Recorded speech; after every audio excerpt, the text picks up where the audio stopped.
Xiyalımda kimler vardı? Simsim yağmur, simsim yağmur. Xiyalımda kimler vardı? Periştendin göz işi sen, armağanım ne bana kaldı. Periştendin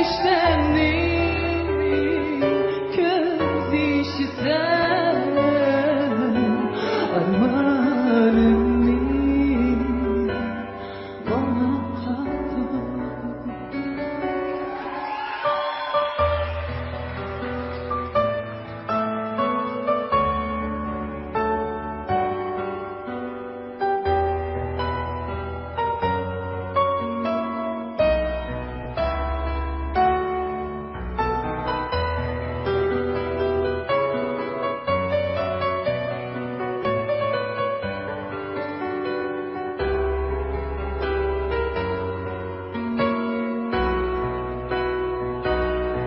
Belimdeki kalem hoş, melemdeki kalem hoş. Belimdeki kalem hoş, melemdeki kalem hoş. Seni olsam kütkenler can kapken yalnızdır kış. Simsim yanmar, simsim yanmar.